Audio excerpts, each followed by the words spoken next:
Razil Nazinin. Povest. Avtori Ayşem İsmail Tabassum. Birinci qism. Yanfonning bemahal sayrashi Parining kayfini uchirdi. U Kristoda so'zilib yotgan beti yuziga chiqib olgan tarxamak yaproqlarining tushib ketmasligi uchun avoylabgina yenidagi yumaloq aynak ustalga qo'lini so'zib yon fonini oldi. Telefon qilgani uning vositachisi Nurshot edi.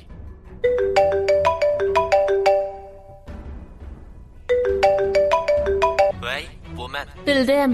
Gap bo'lsa daverim. Qulg'im sizda. Kech bo'lganda aramangizni buzib qo'ydim. Boya 100 programma gruppasidan telefon qilibdi. Sizni mush programmaning ikki haftadan keyingi sanada taklif qilmoqchi ekan. Ma'qul bo'lishni o'ylab bo'lib, sizning fikringizni bir anglay deb telefon qilishim. Qatnashamsiz? To'xtang. Men avval bu programmani tushunib baqay. Agar qatnashsam nima qil demoqchi ekan? Bizga qanday foydasi bor ekan? Yana programmaga qatnashish haqqi-chi? Siz bu programmani faqat ko'rib boqmaganmi? Mushundaq programma borlig'ini anglagan, surat kelish maydonida tamoq yegash o'ltirib 10 minutga yaqin ko'rgandekmi qilgan. 1 yil burungi ishlar u. Toza tushunib ketmayman. Ha, amsa men deb beray. Bu bir xil suhbat xarakterdagi programma. Buni tushundiray, bir odam yana bir odamga deydigan ko'ngil so'zlari bo'lib, u odamni yuzturini izlab berib deyish imkoni bo'lmasa, yoki qarshi taraf bu odam bilan ko'rishib gapini anglag'ili olmasa, mushu programma orqali qarshi tarafdan oldi bilan ixtiyor taklif qilish, rad qilsa majburlab chaqirib kelish yoki programmaga chiqish haqqi bilan qiziqtirib chaqirib akli shaklda programmaga qatnashtirdi. Yana agar yoshlar o'zining yashnab qolgan ota-onasini yenda turg'izib beqishni, Iroqda bo'lsa turmush puli berishni rad qilsa, rad qilingan ota-onalar o'zini tashlab o'tgan bolalarni mushu programmaga taklif qilib, programma orqali ularga ham butun ko'rarmanlarga dardini tugidi. Bir hisobda bolalari ustidan barliq ishlarga qaqshab berdi desak bo'ladi. Ondan yana bir o'qishmaslik yoki ko'ngil og'riqi sababli tashlashib ketgili uzun bo'lgan do'stlarmi mushu programmada dardini to'kish orqali o'qishmasliklarni oydinlashtirib, do'stlikni asliga keltirdi. Alanmag'ili uzun vaqt bo'lgan qarz pullar, kutishanmagan to'y ishlari, talaga qarab olgan er-xotinlarning oila majralarimi mushu programmada sidoy bo'lish badliga hal bo'ldi. Ish qilib, bu programmaning qatnashuvchilarimi, taklif qilinuvchilarimi har xil ham sarxil. Ko'rman sudida naq maydonda ko'rdiganlarg'imi necha yuz yendan o'rin bilet sotadi. Ko'rilish nisbatimi hozirgi televiziya maxsus programmalar ichida eng yuqori. Shundaq bo'lganda, meni bu programmaga taklif qilgan bir odam bordaq qo'yamsa? Ha, ularmi shundoq bir gapni qildi. Kimkan? Opangiz o'xshaydi. Opam? Chaqchaq qilmayotgansiz? Nurshotning gapini anglagan Pari o'rnidan chachrab turib ketdi. Uning yuzidagi tarxamak yaproqchilari Krislo oldidagi mo'yliq oq selinchiga va selinchi ustiga dasab turgan putlarga to'kildi. Chaqchaq emas, ular shundoq dedi. Opam bilan aramiz shundoq yaqin tursa, munosabatimizmi yaxshi? Menga deydigan gibi bo'lsa, programmaga chaqirib yurmisimi, oldimga kelib deyalaydi. Ular xatolashib, boshqa odamning o'rniga meni izlab qoldimi qandaq? Aniq so'ramadingizmi? Ha, bu mundaq. Ularning da'vatqini opangiz Mavluda Qodir xonim emaskan, boshqa bir opangiz ekan. Ay, bu mening opam degan Mavluda Qodir. Yana boshqa opam nemish qiladi? Shuningdan boshqa opam yo'q mening. Esta, chechilmay turing-a. Siz burun Mavluda xonimning sizni bekib olganligini, o'z opangiz emasligini aytgan, shundaq-ku? Hozir maydonga chiqqani dal sizni tuqqan o'z opangiz ekan. Programma ko'ribsizlar shundaq dedi. Nurshotning bu gaplari Parining quloqiga og'riq bo'lib kirdi. Keyingi gaplari harining o'ng'ildishidak uniba gapi yo'qlib bir holda havoga uchib ketdi. Bu o'z opangiz deyilgani eliqi ayol shu. Eliqi o'z bolasini tanımagan, onalik burchini unutgan, bolani tug'ib qo'yib kori bo'lmagan ayol shu. Yo'q. Shu bo'lishi mumkin. Bir harg'uchi so'zlaganlari javobsiz qolgan Nurshot telefonni uzdi. Ondan Pariga qayta telefon berdi.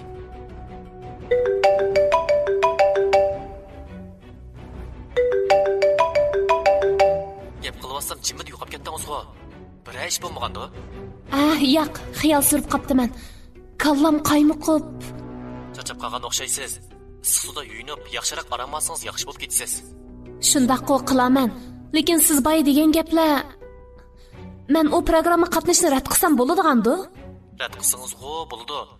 Lekin programma gruppasi siz qatnashmasangiz-mu programmani suratga elib tarqatayverdi. Ya'ni kelib bevosita ko'rsatadi-da.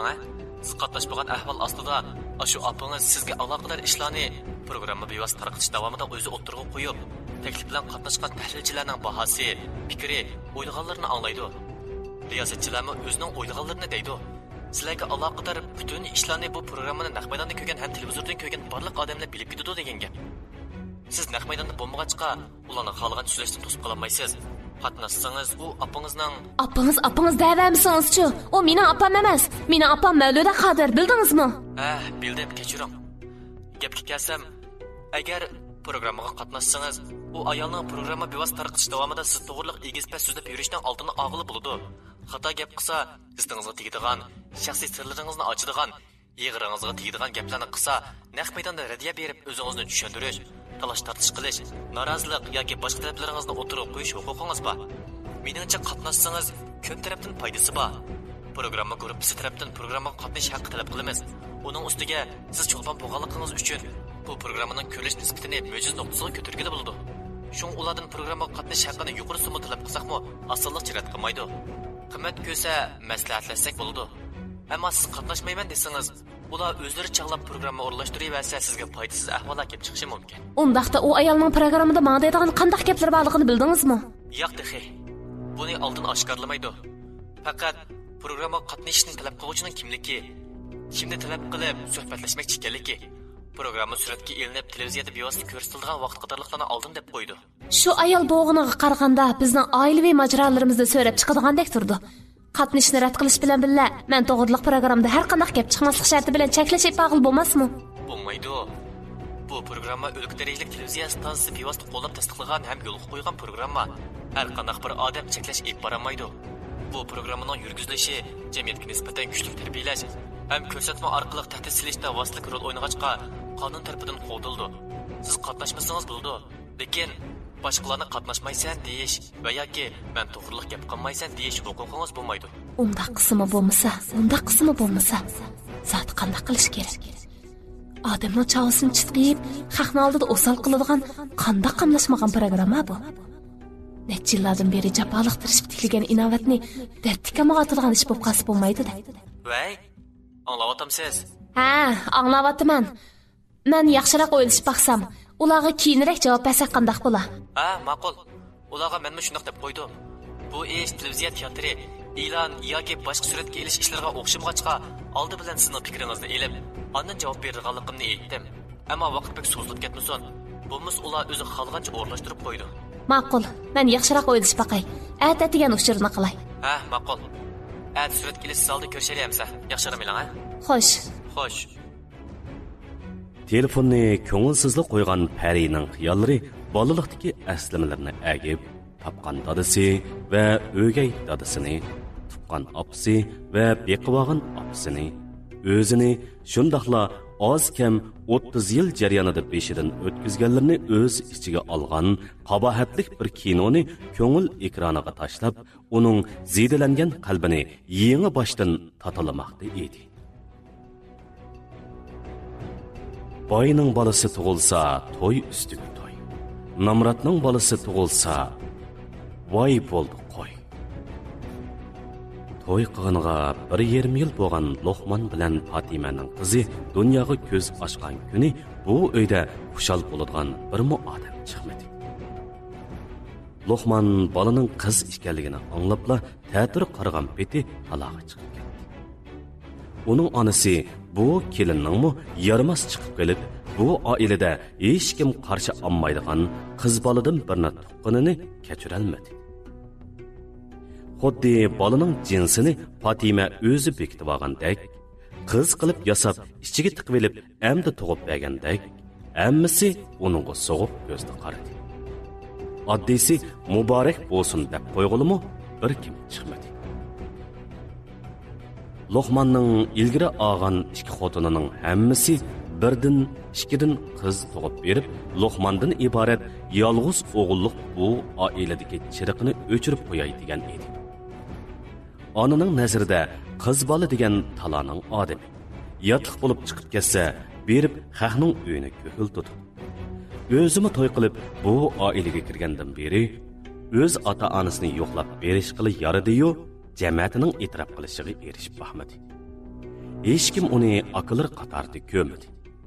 Vaqtani vaqt kelibdi, hamma besotlari, yuz obro'yi, egiliklari aqllarga tava bo'lib, jamiyatini avlodga ulaydig'inimi, egilikini rivojlantirdig'inimi ashula bo'lib qilib, o'zi yotliq qilingan qiz atilib, o'lib ketgan ota-onasidan aqllarga qolgan eliqi katta uydan chiroyli iltifotlar bilan mehmon bo'lib keldi. Yo'ldishimo ko'z yumish oldida barliq umidini Luqmandan iborat mushu birli o'g'liga bog'lab, uni ko'p o'g'illik bo'lib, jamiyatini gullantirsin deb buyurgan. Shu odammo hech qachon qizlarni tilga ib baxmagan. Shunday bo'lgan ekan, qiz navirlar nemiga yaraydi? Erga tegib, xalqning bolasini tug'ishga yaraydi shu. O'g'il tug'anmagan bundoq kelinni muboraklab, beshiga elib ko'tirib, nima kap degan? O'g'li hayotda bo'lsa, xotin degan ko'p. Lekin 3 qiz navra 4ga ko'paydi. Buningdan ajrashtirib, qayta o'lisa, yana tug'sa, yana qiz tug'sa. Shularni o'ylagan mo'mayning jahli qatdi. 1,5 yilning oldida ko'p odam chaqirmay, rasmiyat bejirib, o'z ichidagilarga choy berib qilgan bu oddiy to'y ishini endi qandoq bartaraf qilganligini jamiyatga oshkorlab yurmasimi bo'ladi.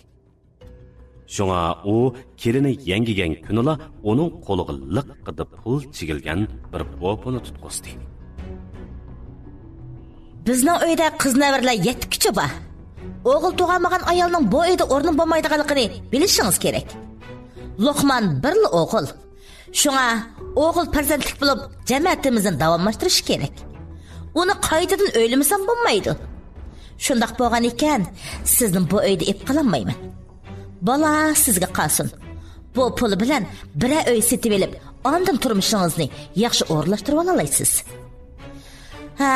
Keyinchi Luqman o'g'il farzandlik bo'lganda, bu balani qaytarib berman desangiz, ib qolsam bo'ladi. Hozircha siz ib ketib, beqib turing. Fatimaning yig'lab yalvurishlari, Luqmandan nijotlik tilashlari kar qilmadi. Yashangan xonimning xizmatkorlari uning buyruqi bilan qancha ishi og'rib tursimi, rahim qilmasdan Fatima ona bolani nechmo bog'liq o'ylisi bor bu uydan so'rab talog'i ib chiqib, yo'ldan kram mashinasi tepib chiqarib yo'lga sep qo'ydi.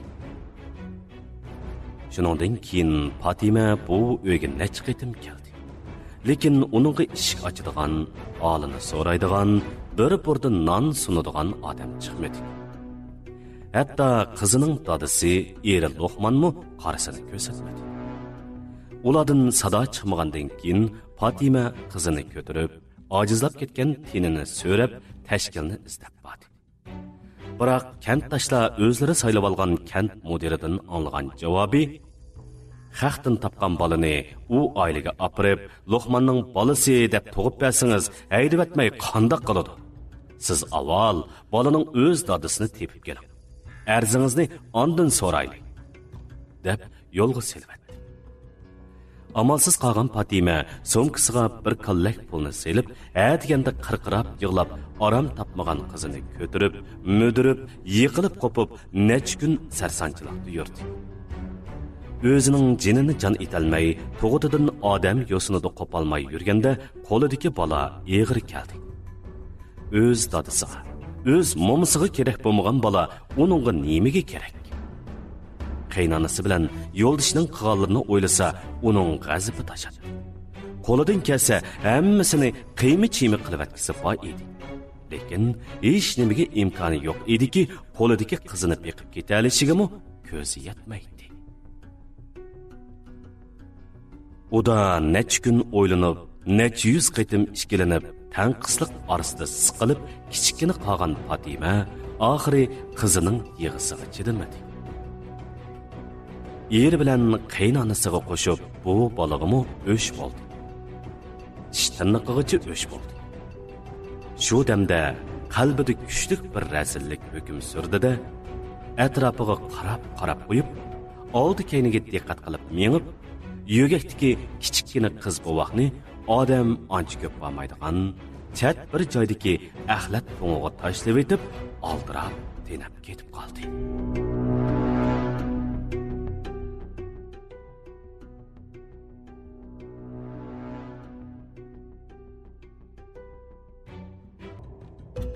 İkinci qism.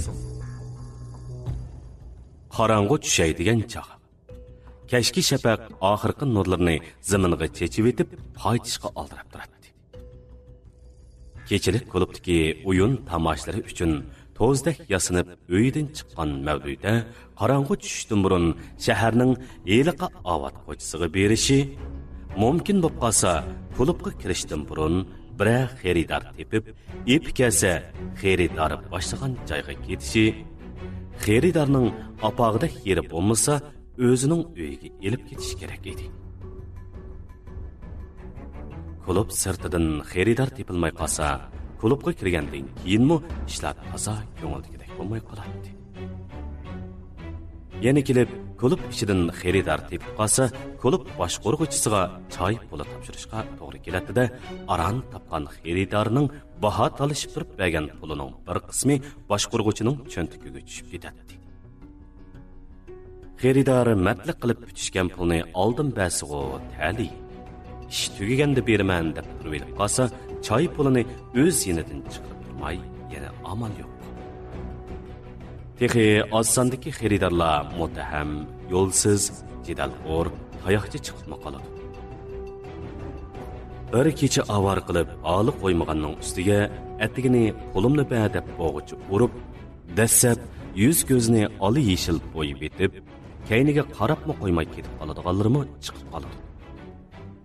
Ishqilib bu kasbning jafosi, ahonati, nomusi ko'p, rohati yo'q, puli oz. Lekin Mavludaga nisbatan bu ishni qilmasa, jinini boqmaga tas.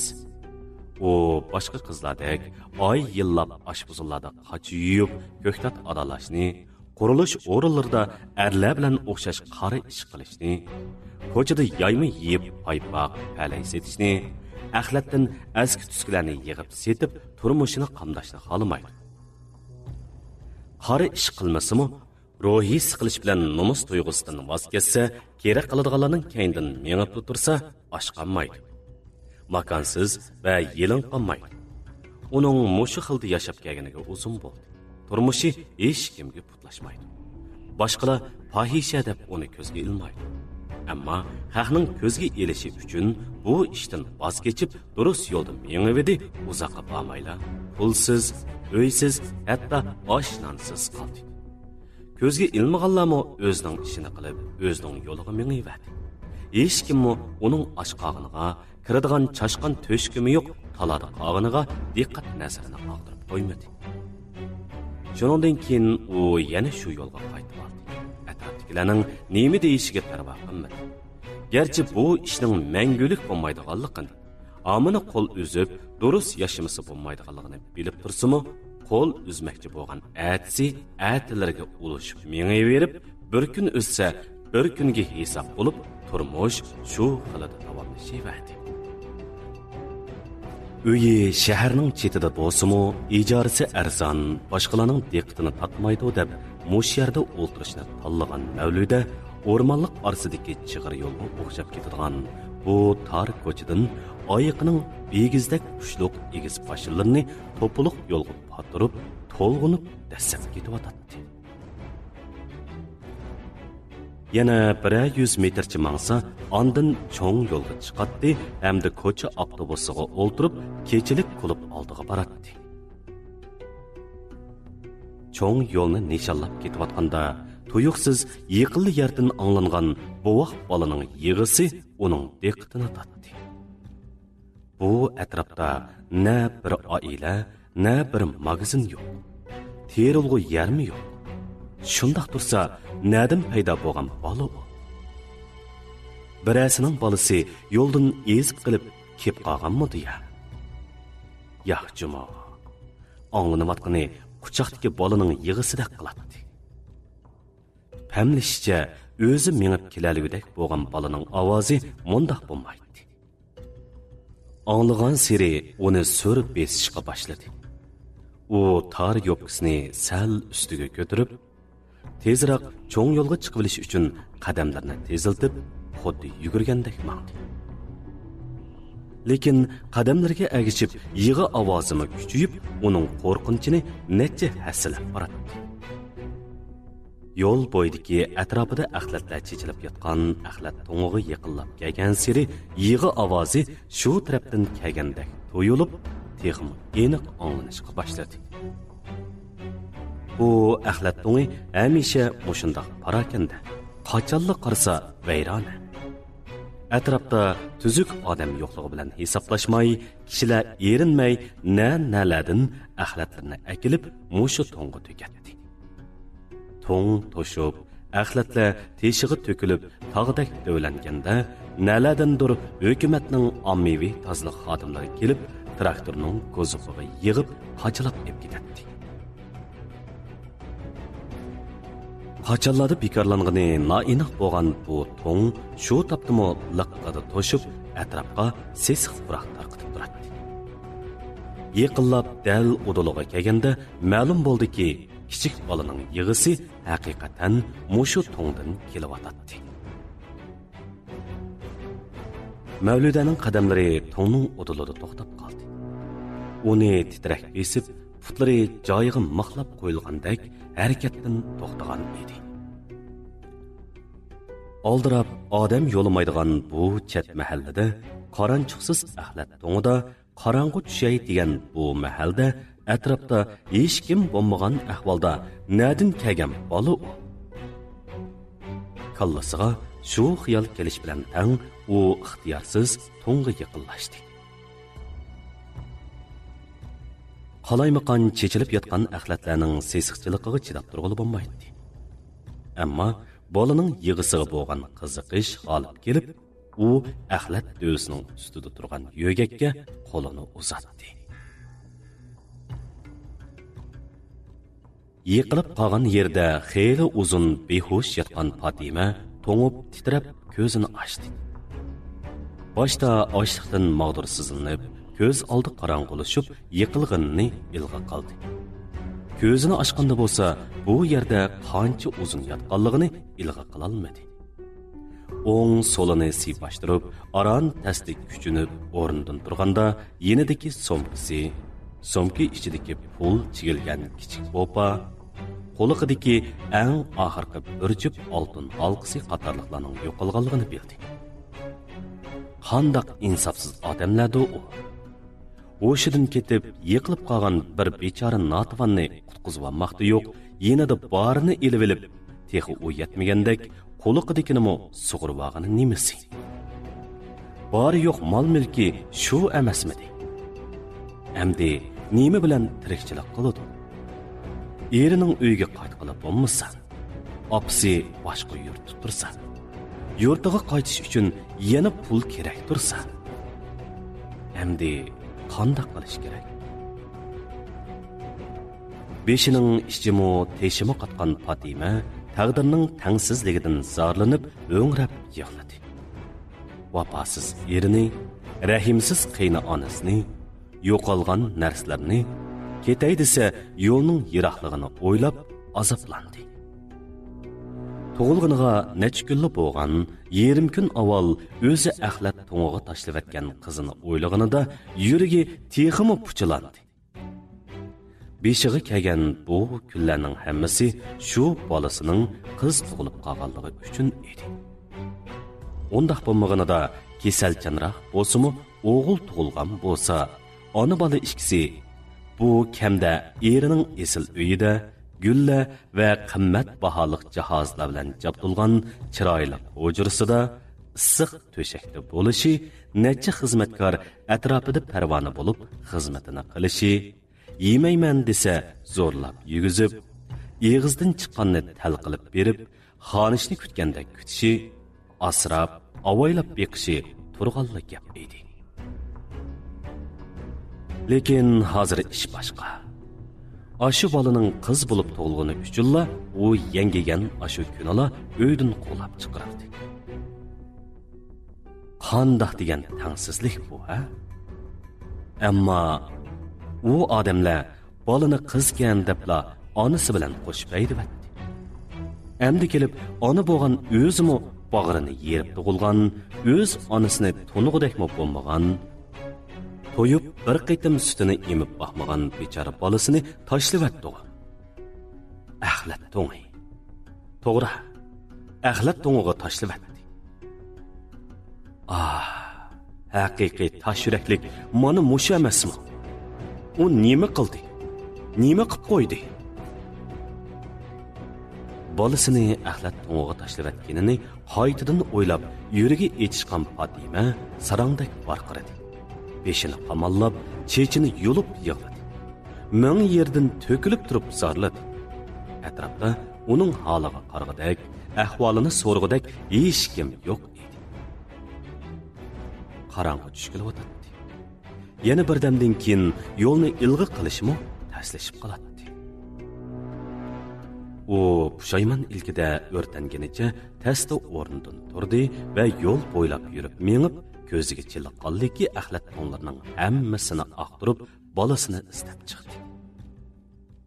Bolani tashlavatganda ho'sh qallisi joyida bo'lmag'achqa yana kelib yengili yengib teni maqtursiz axli qarang holatda turg'achqa u to'ning qayerda ekanligi, qaysi yo'l bilan bog'liqligi deganlarni butunlay esidan chiqarib qo'ygan edi. Şuna hazır qarsig'ili izdegan seri tapalmagan seri yig'lab tugishib sarang bo'layli deb qolgan edi. Tang atqicha bola izlab shaharning yerimidan ko'pragidagi axlat to'nlarini ola qo'ymay aqtirib, axlatlarni chuvib, to'kib, vayron qilayotgan bo'lsa-mu, bolani yana topolmadi. Uning kiyimlari yirtildi, chochlari chuvildi. Üstü beşi axlatlar bilan bulg'unib, sesiq purab, to'nuqsiz bo'lib ketgan edi. Tang etib, xeyli bir chaq bo'lib qolganlikdan o'tgan kechganlar uning asabiylarcha axlat chechib, nimanidir izlab yurishlariga hayronlik, mansitmaslik bilan qarab, yerganish tuyg'usida burunlarini atganicha agib o'tib ketdi. Kun tushga qarab yaqinlaganda qo'rsiqi oshgan, yerib holdan ketgan, yig'lab yeshi qurgan Fatima umidsizlanib, axlat to'ng'iga yo'langanicha shumshuyib o'ltirdi. Shu holda bir haza xiyol surib o'ltirib ketgandan keyin dirang'ida cho'chib o'rnidan turdi-da, to'shqandek bir chaqqonlik bilan o'rnidan turib, erining uyini nishonlab, tez-tez chamdab yurib ketdi. Xonim uyda yo'q, tuqqan yo'qlab yezdagi cho'ng'iga ketgandi. Yosh darvozavan Fatimaning divonidek usti boshlarga ko'zlari chanoqidan chiqib ketgandek bir hayronlikda dong qaytib qarab qo'ydi. Amsa, Luqmanchu, uning bilan ko'rishsam bo'ladi. Yordam qilgan bo'lsangiz. Meningga yordam qilg'inba, lekin yezga ona bola ikkisi birga ketdi. Qachon qaytib keldiganligini bilasizmi? Undaq ishlarni bizdek ishki baqarlarga deb yuramdi ular. Qaytib keting ha. Bu yerda turvag'ingiz bilan foydasi yo'q. Ular kelganda yana kapaqasiz bo'lmasa. Fatima bir nima day deb bo'g'icha darvozadan ishini sharaxtib taqab kirib ketdi. Bo'g'iziga kelgan gapni eg'izdan chiqarishga imkoni qolmagan ayol taramlab to'kilganicha bir ko'zi keyinda qolgan holda mag'dursiz qadamlarni tasdi yo'tkab eshikdan yiroqladi. U asli eridan yordam so'ramoqchi, hech nima qilib bermasimi, o'zini elib qololmasimi, faqat bolasini tepishib berishini o'tinmoqchi edi. Oxirgi umidimi yo'q chiqqan Fatima dardini ichiga yutib, texi oyig'i yetmay qolgan axlat to'nlarni aqtirish uchun noto'nish ko'chalarga iz soldi. Uning qo'rsig'i echib, ko'rkirab ketgan bo'lib, oxirgi qitim qachonlarda to'yinib tamoq yeganligimi, eng oxirgi qitim nima yeganligimi esida yo'q edi. o'zining bir jinini baqalmay aran turganda, bugun xeridor kutib topgan puli atiga oshmay, upa angliklari tugisa, do'stlarinikini survilib yurib, qashang atalsimi kulib qo'yib o'tkazib etib, odatlanib qolgan Mavluda to'yuqsizlik paydo bo'lib qolgan qiz bovoqni uyiga akilib olib, o'ziga cho'ng bir avorchilik tepib oldi. Bola kichik edi, tamoq yeyolmaydi. Süt yoki shuningga o'xshash bovoqlarga mos keladigan yemeklar bilan beqishga to'g'ri keladi. Yanchiqning holi bo'sh turgan bu damda bolaga yemeklik setib olgandek pul nada?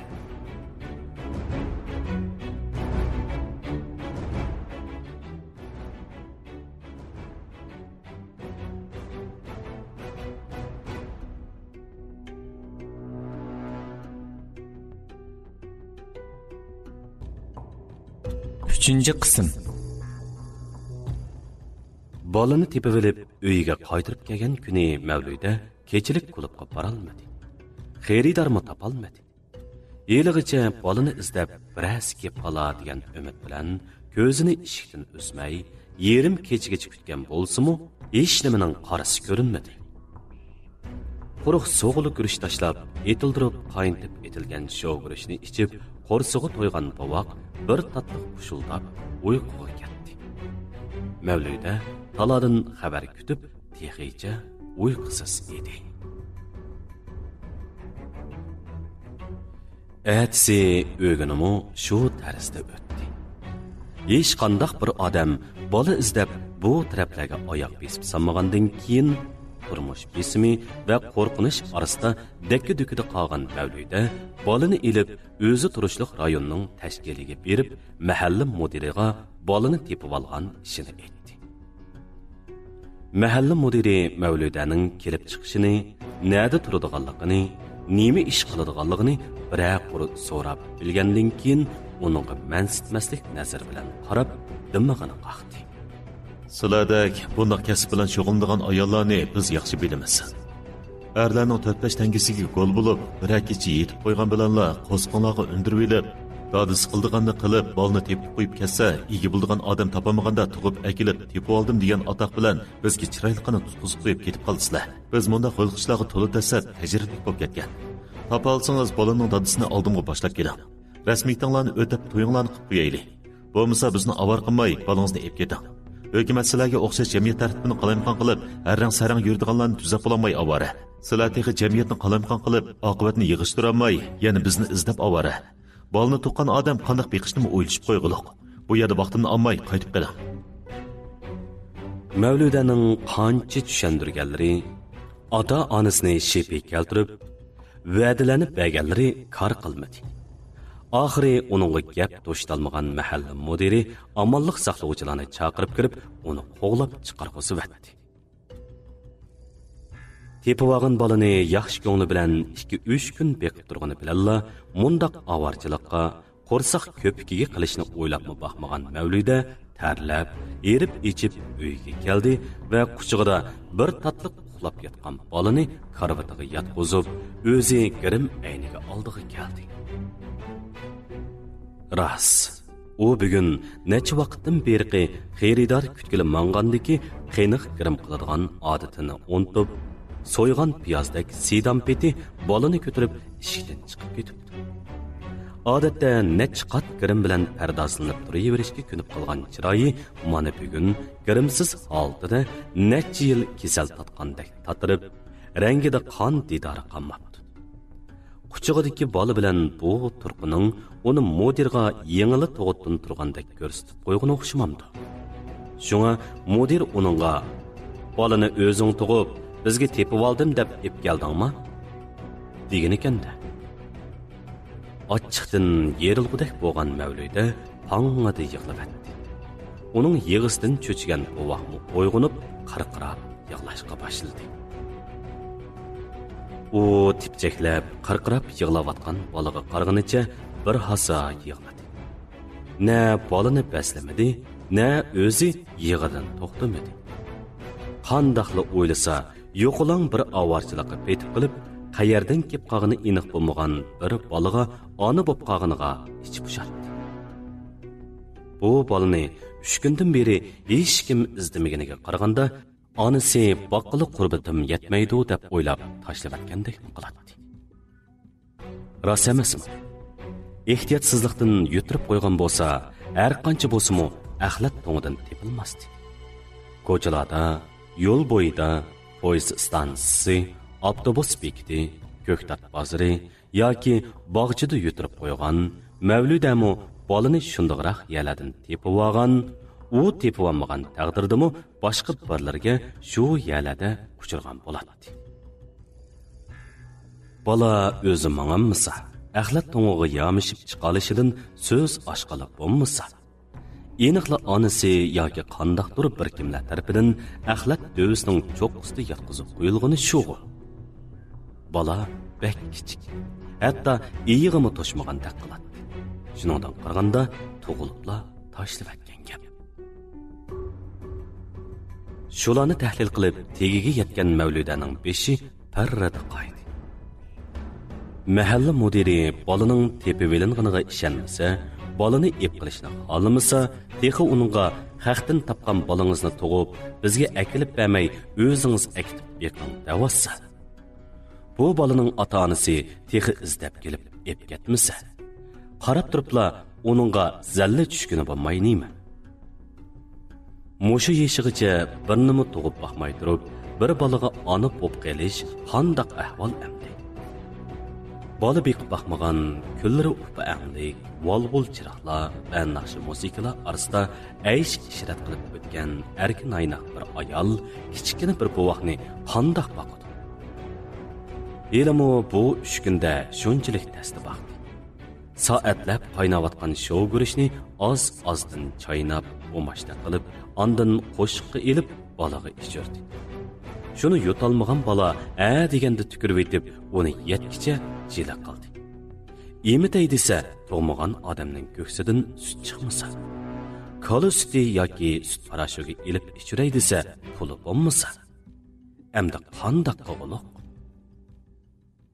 Kunda topganini kunda xajlab tugutib, yana pul kerak bo'lsa, erlarni hujursiga boshlab kunini ilayotgan, azaldan ko'proq pul yig'ib qo'yishning g'amini qilib baxmagan mavluda 3 kundan beri yenida bor pulning hammini xajlab bo'ldi. Endi sirtqa chiqib xaridor topmasa, biror ikki xaridorning ko'nglini ilib, atiliq xarajatning ilojini qilmasa bo'lmaydi. Qo'rsoq bilan parcha xarajatning yo'lini izdigash, beshig'i bola bo'layotgan avub bovoqning ota-onasini tepib topshirib bermasa, teximi bo'lmaydi. U shu xiyollar bilan ko'z yeshini so'kdi. O'ziningmi, bovoqningmi qo'rsig'i osh edi.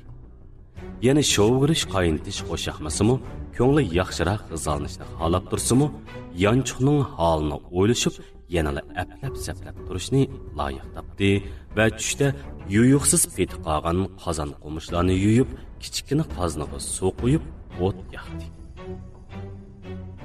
Ko'rgan bilganning hammasidan izlab so'rashtiribmi, bolaning ota-onasining yoki bola yutirib qo'ygan birasining uchurini ololmagan mavluda turmush xema bilan yana kasbiga qaytib keldi. Kunduzlari yasinib tarang'ash o'ltirib bola baqsa, kechga yaqin bolani uxultib qo'yib, sirtqa xaridor izdiga chiqdi. Ba'zida sirtdan xaridor topilmay qolsa, kechilik bo'lib kirdi-yu, tezroq birasi bilan tutishib, o'z uyiga elib ketishning ko'yiga kirdi. Biroq qancha zo'rlasimi, xaridorning keyindan ketgili unamay, o'zining uyiga berish fikrida chong turdi. Chunki xaridorning keyindan u boshlagan tarafga ketsa, uyda yolg'iz qolgan bu vaqtdan xotirjam bo'lolmaydi. Tunji kuni uyiga kelgan xaridor bu uyda bovoq olib balig'ini ko'rib, sal noxush bo'ldi. İlgirki boshqa xaridorlardek necha 10 yuanni ortiq berib o'ltirmay, ketgisi kelmay, mavludaga yepishmi yurmay, qo'nib qilishni o'ylamay, ishini tugutib darhol ketdi. Uningdan keyin kelgan xaridorlarmi o'xshashla bovoq bolani yoqtirmadi. Bolani mavludaningdek bildi. Texi bir ikkisi to'g'atdan yangi turgan o'xshamamsiz. Odatingiz to'xtadimi yoki deb so'rabmi qo'ydi. uning bu mening balam emas. Axlat dövüsdən tepib elib əkəgən. Ata anasını tepib şulağa tapşırıb bəgicəb beqib turvatdiman. Degan gepiga xuddi mahalla modeliga o'xshashla hech kim ishonmay qo'ydi. Shuningdan keyin uning xaridorlari bara-bara osildi. Klubdagilar ichida bolasi bolig'i haqidagi mish-mish paranglar ko'paygan siri hammaga tunishliq bo'lib qolib, qiziq parang temisi hammalarning ishorat qilib so'zlashadigan obyektiga aylanib qoldi. Bir necha doimli xaridorlarmi uni izlamas bo'ldi. Yenidan topgan xaridorlardan nechisi hatto bu vaqt bola qirqirab yig'lab turgan muhitda uning bilan billa bo'lg'isi kelmay, kiyimlarini silib, karvatga chiqib bo'lgan yerdan achchiqlanib, hech ish qilmay, ham pulni bermay ketib qoldi. Turmush besimi bilan aplashmagan ishlarning jilichiligidan jahli qotgan Mavluda oxir bir kuni chidamadi. Balını yögəkiga o'rabla ap chiqib, eliqi axlat dövsiga tashlab qo'yib inib kirdida, ishni gömmadi yaptı. Bala shu yerda qirqirab yig'lagan peti qoldi. Yerim kecha. Deriza aynikiga tirislab o'rlayotgan yomg'irning shapsidan uyg'onib ketgan Mavludaning yuragi ansiz so'qib ketdi. Qandaqdir bir kuch uni taloga chiqishga undaydi. O o'zini zo'rg'a besib olib, yotgan bilan beshini chumkab yetib baqdi. Ammo yanala uxlayolmadi. Ziyoda ansizlik, qo'rqtirim kayfiyat, ichki siqilish deganda uni taloga so'raydi. Birdilla uning esiga yiliqi axlat do'sti qolgan bola keldi. To'g'ri, bola talada. Yilang yugak bilan qo'rsqa ach. Talada yomg'ir yog'yapti.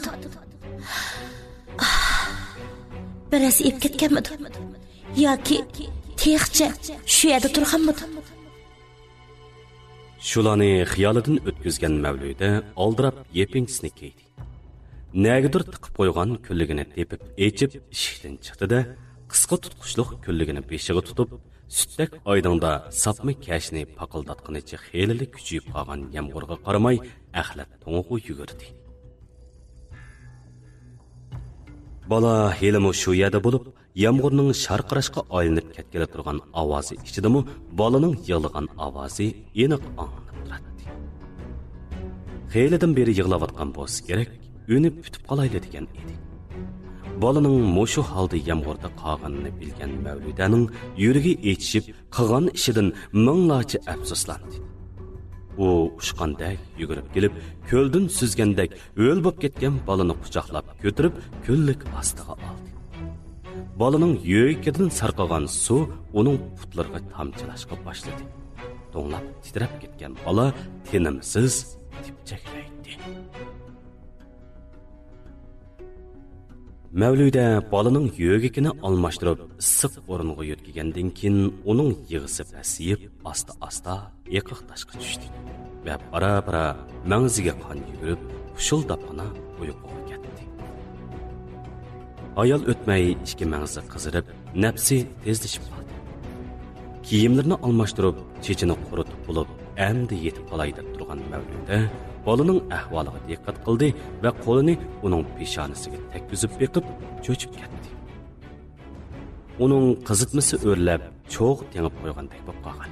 Taniqlari bir-biriga o'lishib ketay degan va nafaslardan kuchlik harorat tapchirab qolgan edi.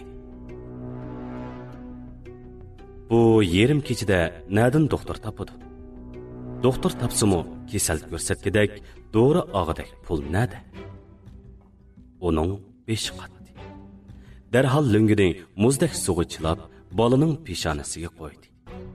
5 minutda bir qitim lunga almashtirib qo'yib, yenidan ketmay paypetak bo'lgan bo'lsa-mu, toki tong otqicha qizitmasi yonmay, salli yonganda qilsa-mu, birdamda yana qizib, tushida qori bosqandek cho'chib, uyg'onib, asirab, tinib, faqatla orom topolmadi. Mang taslikda tongni otqizgan Mavluda balani adyal bilan quchoqlab ko'tirib, eshikdan chiqdi.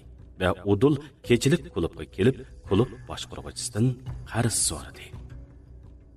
Sizmi bilasiz? Men maoshga ishlayotgan odam. Maoshim oyning oxiriga ulashmaydigan tursa, sizga berib turg'idek pulim nimish qildi? Undaqmi deb ketmang.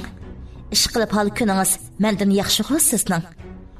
O'zimga kerak bo'lsa-ku, bir oyqushni yetlabla uyimga kelsam pul degan shutdi. Lekin hozir uning ilojim yo'q. Mao bola o't qopilib qizib yotdi. Ota-onasidan hech uchirib olmadi. Uni beqib bo'lamig'dekman deb o'ylab, tunugun oqshom uni tepib olgan yerga olib borib, shu axlat to'ng'iga tashlab qo'yib ekanman. Uxlab qolsam, yomg'ir yig'ib ketib, bola yomg'irda qoldi. Ishim og'rib, yana yondirib kirdim. Kim bilsin, yomg'irda sovuq o'tib qolgan o'xshaydi. Shuningdan beri qizib chiqdi. Odam bolasi bo'lgandan keyin ichi og'riydi ekan odamning. Bekordan o'lib qolmasin, qutqizib qo'yay desam, yonimda doktorga ko'rsatgidek pulim yo'q. Yordam qilib, ozroq qarz berib turing ha. Ota-onasi teplab qolsa, shulardan olamiz. Bo'lmasa, o'sa qayg'anda ishlab tepib, o'zim qaytarib beraman. Hozir astilla bak qiyin ahvolda qoldim.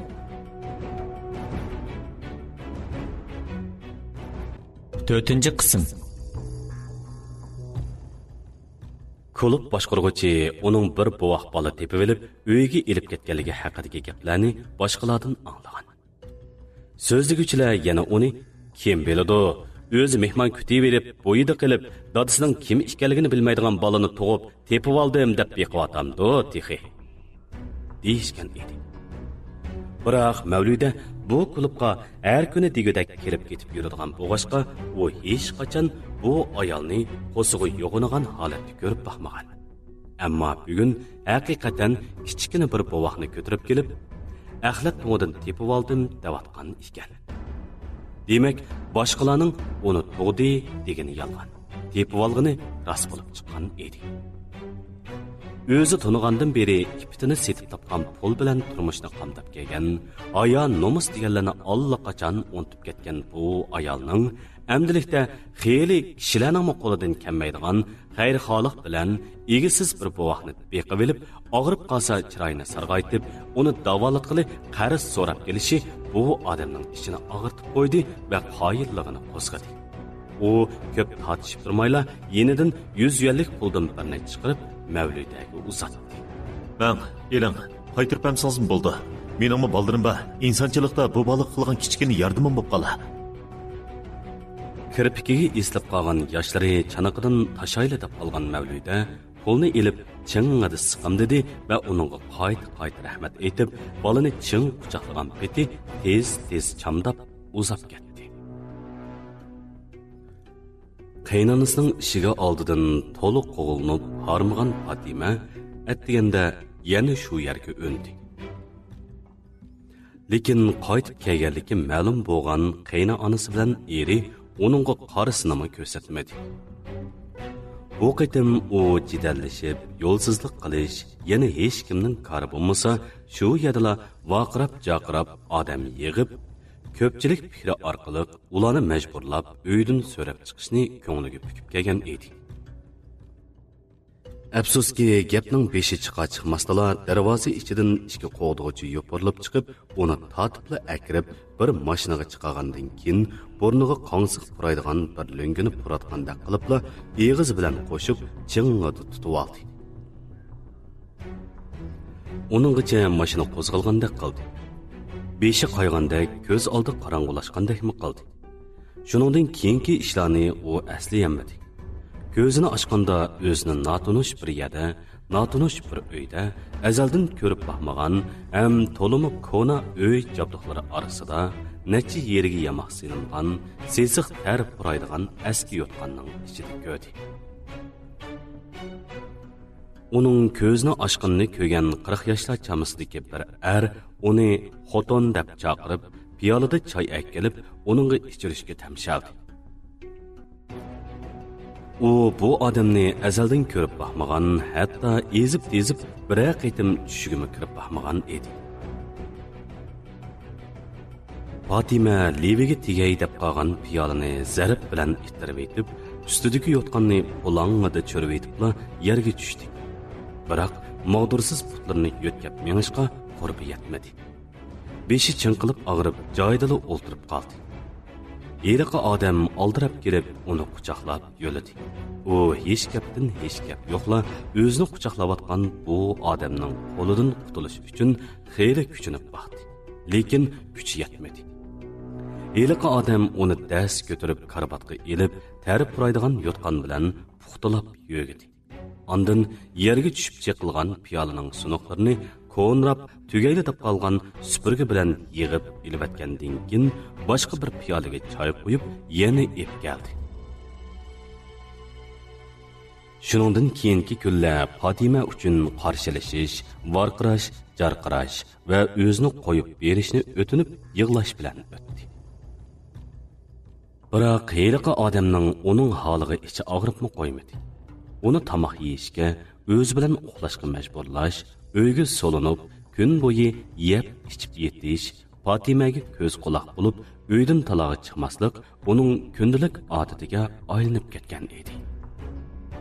Bir kun, ikki kundan bardoshlik berib, kunlar ovib, oy to'shib, oylar ulg'uyib, yilg'i ulashib yurib, Fatimaning bu uyga qamilib, o'zidan 20 yoshlik cho'ng bu odamga boshda majburiy xotin bo'lib qolgani, keyincha taqdirga tan berib, uyini tutib qolganiga 4 yil bo'lib qoldi. Bu 4 yilda u qayta eg'ir oyoq bo'lmadi. Iyig'imi to'shmasda axlatga tashlavatgan heliqi qizini yodidan chiqara olmadi. U majburlik tufaylidan eri bo'lib qolgan bu odamga heliqi qizini yutib ketdi deb tushundirdi va qizini izlab tepish orzusi borlig'ini qayta o'ttirg'a qo'ydi.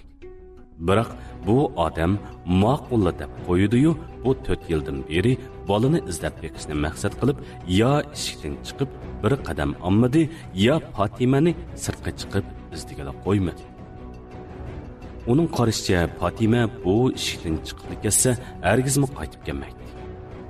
Bo'sug'idan putini elib chiqib ketibasa, o'ziga oti yo'lliq yoshdagi bu odamning yeniga qaytib kelib, yana bu g'o'rgul turmushni davomlashtirib, yezi bo'lgandimi eng chat yoqaga joylashgan bu sahroyi cho'lda butun umrini g'urbatchilikda o'tkazishni xohlamaydi. Shunga bu odam ko'rinishda uningga yaxshijoq bo'lib, hamma gapiga ma'qul dedi. Biroq amaliyotida bo'lsa, bir chinini u yoqdan elib, bu yoqqa qo'yganga chog'liq bir ish qilmadi. Yillar bo'yi dardini ichiga yutib o'taverib, Oyashat oilasidan haydalish, yaxshi ko'rdigan eridan ayrilib, nadiki bir ko'k namrat qerining xotini bo'lish, bolasidan ayrilish dardiga va namratning jafosiga chidog'idek taqat qolmagan Fatima oxiri bir kuni ojirshiman deb jidal qilganda, uningdan ayrilib qilishni xohlamagan bu qeri eri oxiri uning talabiga qo'shilib, birga chiqib bolasini izlaydigan bo'lib kelishdi.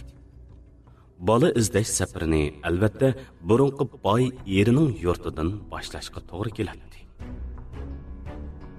Shuşaqlıq velosipediga bir muncha ko'ktat besib, ko'ktat top tarqitish bozoridan itirib chiqqan Mavluda velosipedni yo'lning yoqasida to'xtatib, ko'ktatlar orasida adiyalga yo'gab yotqizib qo'ygan qizini avaylab ko'tarib yerga oldi. Qiz 4 yoshga kirib qolgan bo'lib, obdallik haras qiladigan, gap anglaydigan, aqlli bola bo'lgan edi.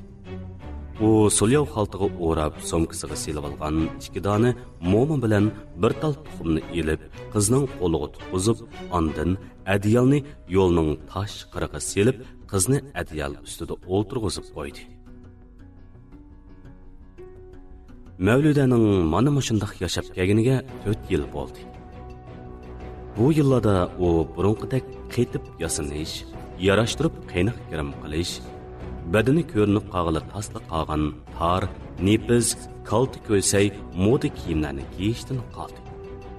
Tapqan pulining hammasiga kirim buyumlari va moda kiyimlarni, zibu zinnat, egiz poshnaliq oyoqlarni, chiroyli sumka va jalibkor ish kiyimlarni setib oladigan odatlarni tashladi.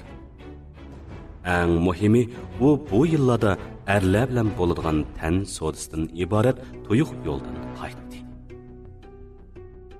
Ayollik izzatini dafsanda qilib turib topadigan u pullardan voz kechib, o'z ajri, ta'ri badaliga pul tepib, turmushini qamdashni o'rgandi. Boshda ko'nalmadi, qiynaldi, ko'p pul topolmay, ko'ngli yerim bo'ldi. osh qoldi, sovuqda to'nlab titradi. Uy makonsiz qelib xorlandi.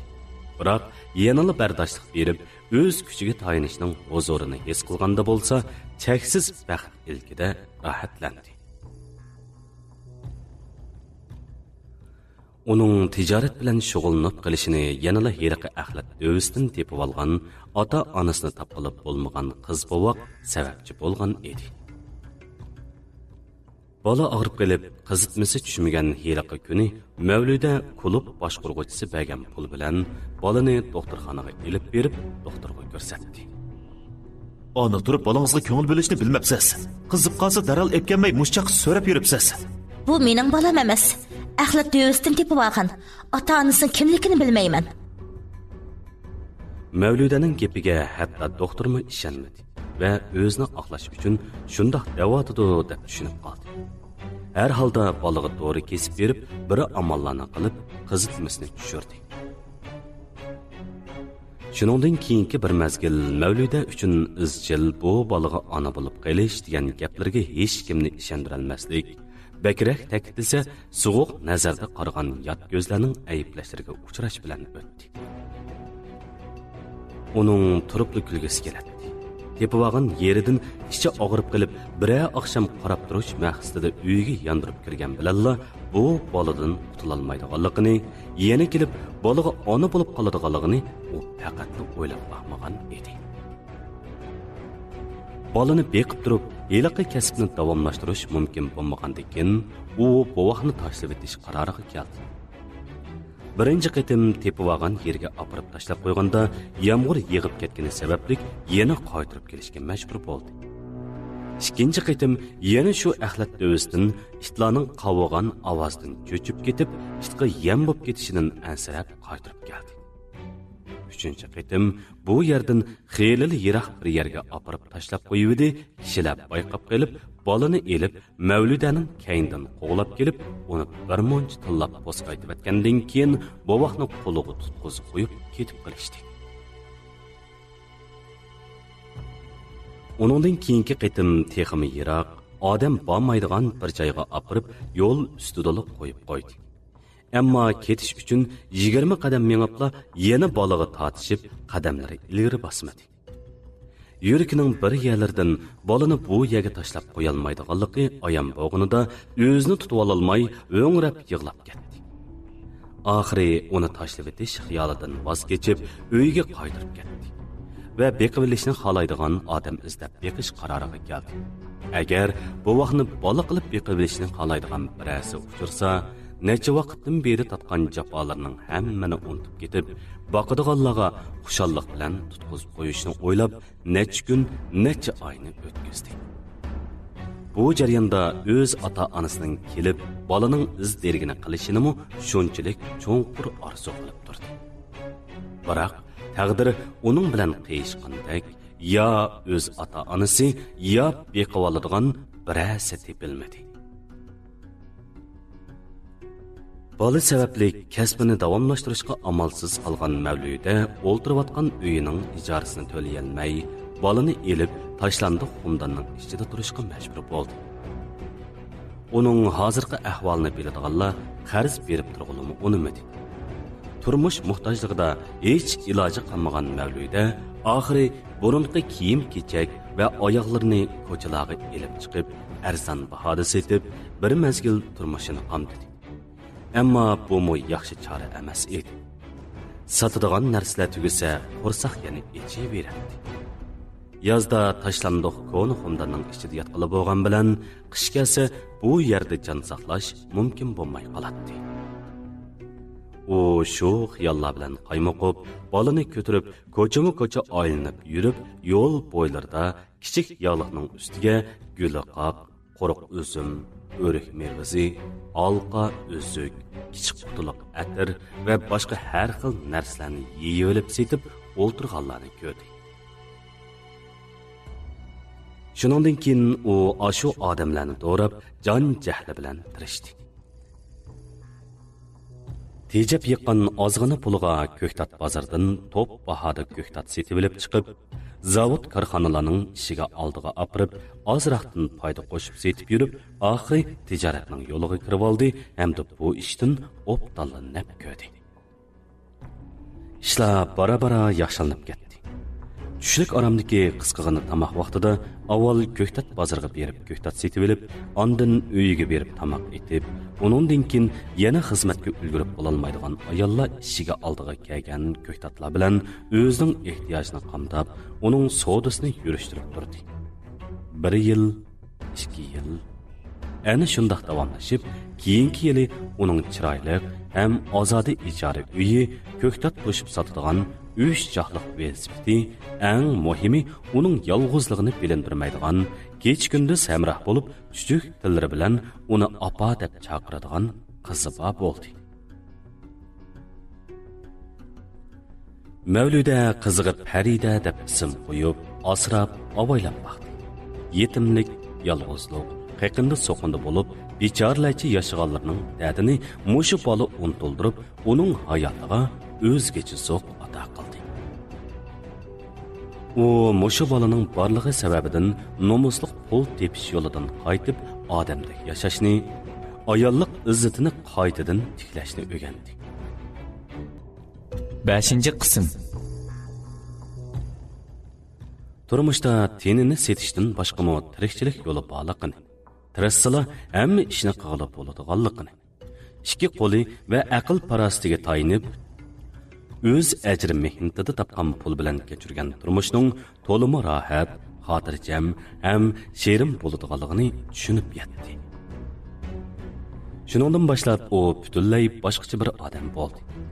Yüz ko'zdan o'ksimaydigan upa anglarga qaraganda yo'llarda ko'ktat setib yurib qo'ngan to'pichanglarni, qavat zinnat buyumlariga qaraganda peshonasidan oqqan ter tomchilarini yoqtirib qoldi. Erlarning maqtas so'zlaridan bakrak qizining opa deb tatliq chaqirishini so'yimlik his qildi. Bir ayolning turmushi mana mushundoq bo'lsa, baxtli degila bo'ladi. Gerçi tenha bolsa-mu, turmushidagi ig'irchiliklarni ko'tarishib bagli, jafosini belli tatqili hech kim bo'lmasa-mu, u bu turmushidan rozi edi. Tirishib, texmi ko'p pul tepib, egilik huquqi o'ziga tava bo'lgan uydan bir yurish setib olishdi. Qizini maktabda o'qitishni, texmi ko'p pul tepib, turmushini yaxshilashni orzu qiladi. U tirishsila qizining mehr muhabbati va hamrohligi bo'lsa, bu orzularini ishga oshira oladiganligiga ko'zi yetadi. Shundoq kunlarning biridagi bir kashqurun uning uyiga mahalla mudiri kirib keldi. Mahalla mudirining keyinda notunish bir jup ayolma bor bo'lib, Mavluda ularni tanimadi. Birayada ko'rgandakmi ilg'i qilolmadi. Qanday ahvolingiz singlim? Yaxshi turatamsiz? Ha, yaxshi. O'zingiz-chi mudir? Yaxshi turibsizmi? Bizlarmi shu qadar ahvol. Ha, mundaq ishdi singlim. Siz 4 yil burun mening ishxonamga axlatongdan bir qiz bovoq tepib oldim. Sizlarga topshirib beray deb kelgan degandek bir gaplar bilan bir qitim borgandek esimda. Men shu chaqda toza ko'ngilchimibdiman. Ha, shundan keyin xili bir zamonlargacha kishilar siz tepib olgan oshi bolani o'zingizning beqib olganligini deyishib yurgandekmi qildi. Xizmat turmush halakchiligida yurib sizdan ahvol so'rabmi, u ishlar to'g'riliq paranglashib bo'lmabdi hukam. Oldingizda xijilman. Bugun shu bolaning o'z ota-onasi tog'daryolarni kezib bolasini istab keldi. Mana bu ishkaylar. Mavluda mudirning yanida kulimsirashga tirishib turgan er ayolga diqqatini ag'dirdi-yu, yuragi og'rib ketdi.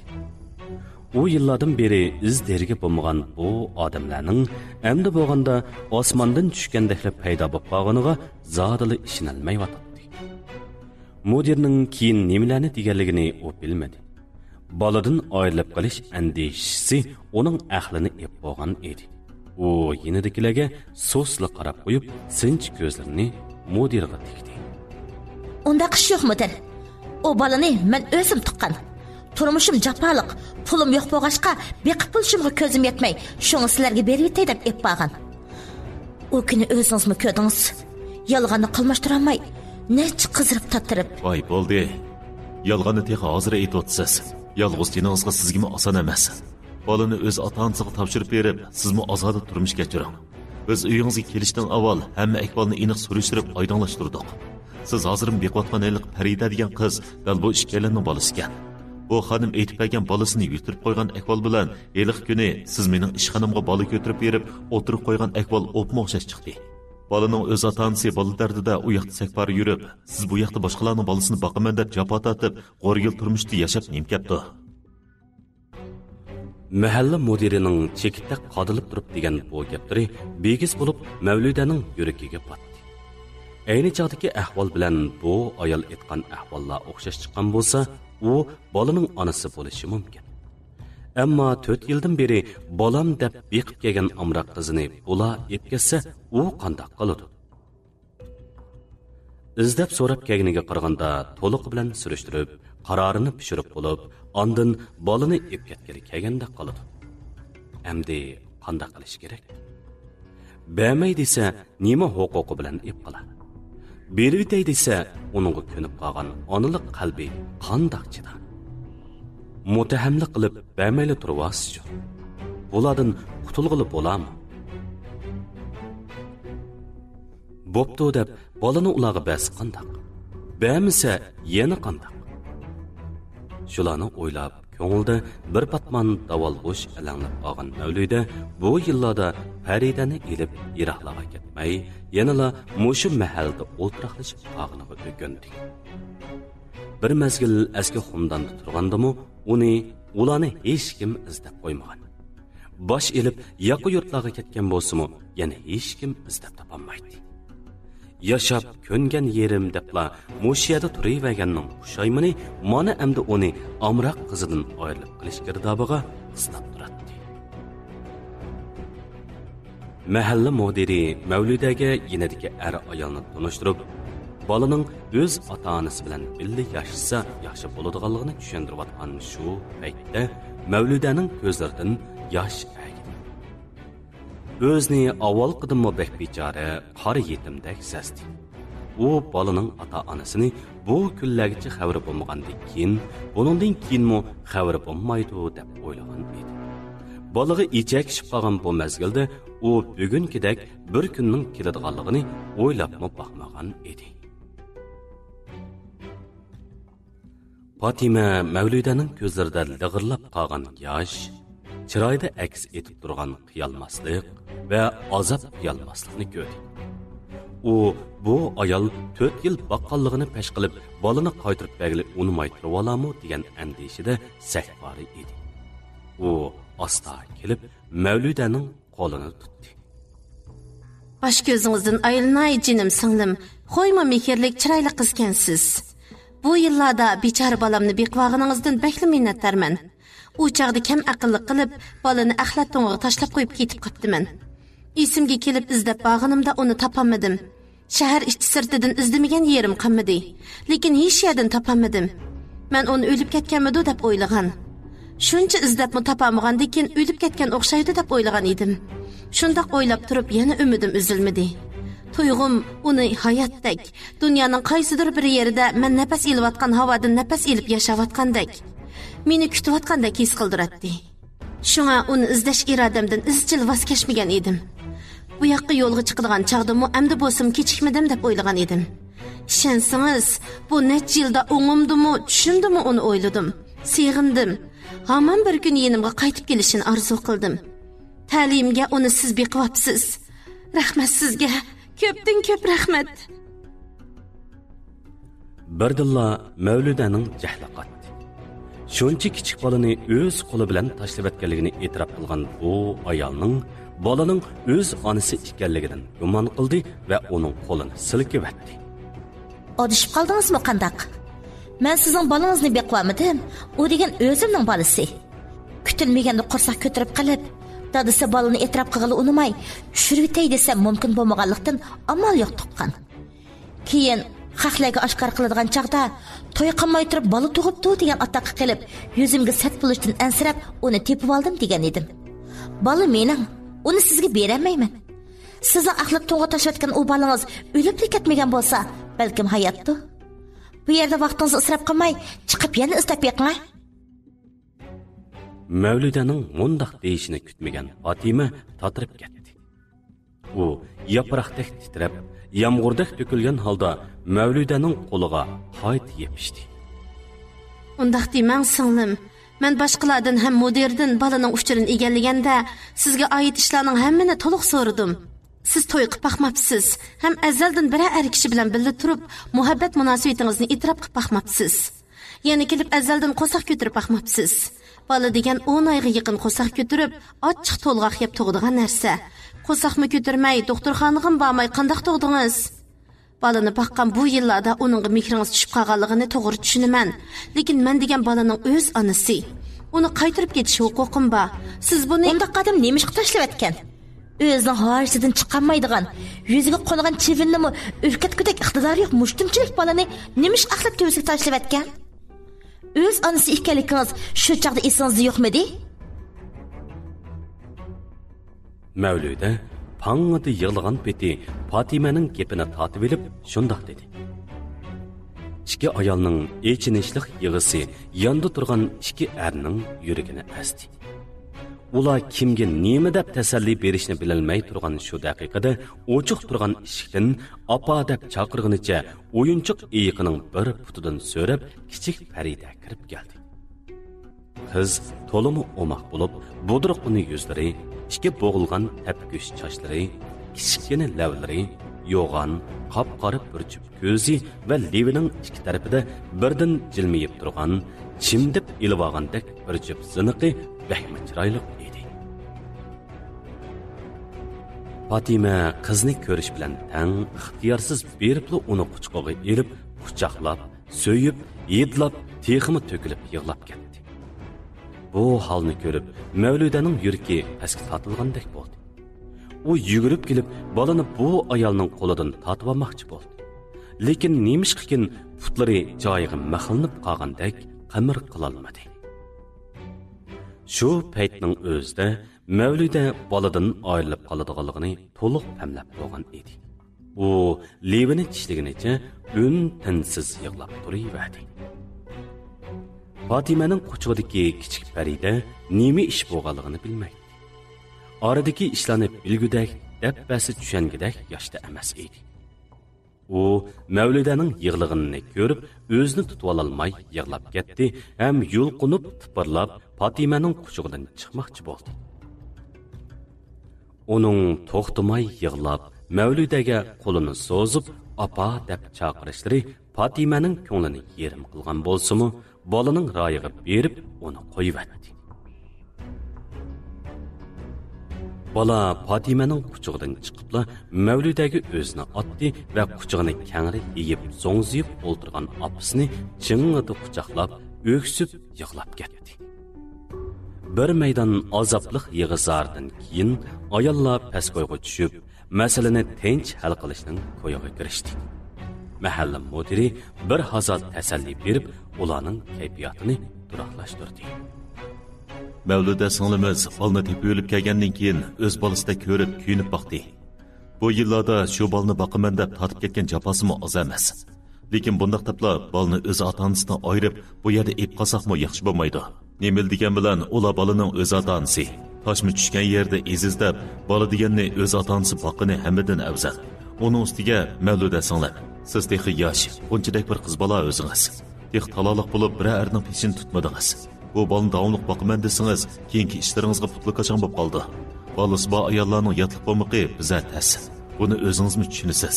Shunga balani ota-onasiga qaytarib berib, sizmi o'zingizning turmushini qaytadan o'rinlashtirib eling. Bu necha yilda balni beqish uchun qilgan xarajlaringiz bilan ajr haqqingizni ular sizga to'liqlab bersin. Qanday dedi? Sizlarcha shunday qilsak bo'ladimi? Fatima balani elib ketishni o'ylashib kelgani bilan Mavludaga ajr haqqi va boshqa xarajatlar uchun bagidek puli yo'q edi. Erimo uningga ortiq pul tutqizmaydi. Uning shu g'amlarni qilib besh qatgan daqiqada Mavludamo mudirining shu gaplarini o'ylab, vaznini chiqib o'tiradi. Mudirning oxirgi gaplari uningga yoqmagan bo'lib, o'zining bolasdekli bo'lib qolgan bir bolaga 4 yil jarayonda singdirgan ajrini, onalik mehrini u hamroh bo'lgandagi baxt tuyg'usini hargizmi pul bilan o'lchigili, pul berib to'lab bo'g'ilib bo'lmaydi. Balani ep ketaman desanglar bo'pti. Sizlarga qaytarib beray. Lekin men pul kerak emas. Uni baqqan ajrimga men rozi. Sizlardan bir tiyinmi pul olmayman. Ammo birli talabim arini üzüşütmesek, balani mendan tandiratmasanglar. Meni hammasi yoki ojiz deb tunusimi, qo'shnilar deb bilsimi mayli. Yilda bir ikki qatim bo'lsin ko'rib tursam, ahvolni bilib tursam shu kifoya. Uni bizga qaytarib berib, o'zing menga ko'maysan desanglar, men buni chidamayman. Uning gaplarini anglagan Fatima o'qildab yig'ilganicha yenidla o'ltirgan Mavludani chingada quchoqlab oldi. Fatimaning yig'isida xushalliqmi, iztirobmi, xijilliqmi bor edi. Hammadan muhimi Mavludaning bolani sizlarga qaytarib beray degan so'zi uning yuragini yoshnatayotgan, yillardan beri tatib kelgan bola dardini ozroq bo'lsa-mu taskin topqizgan edi.